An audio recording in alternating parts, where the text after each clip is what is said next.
হয়েছে।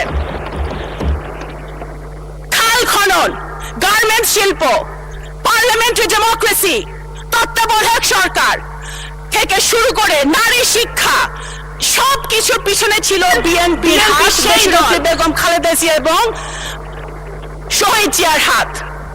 এবং এখন যেটা হচ্ছে reform, family card, farmers card, আমাদের এই নতুন প্রজন্মের জন্য কাজ, এই সব কিছুই হচ্ছে জনাব তারেক রহমান বিএনপির হাত দিয়ে, সুফল পাবেন ইনশাল্লাহ বিরোধী দলের নেতৃবৃন্দ। সুতরাং বিএনপিকে জুলাই সনদ বাস্তবায়ন হবে না সেটা বলে লাভ নেই, বিএনপির হাত দিয়ে জুলাই সনদ বাস্তবায়ন হবে ইনশাল্লাহ।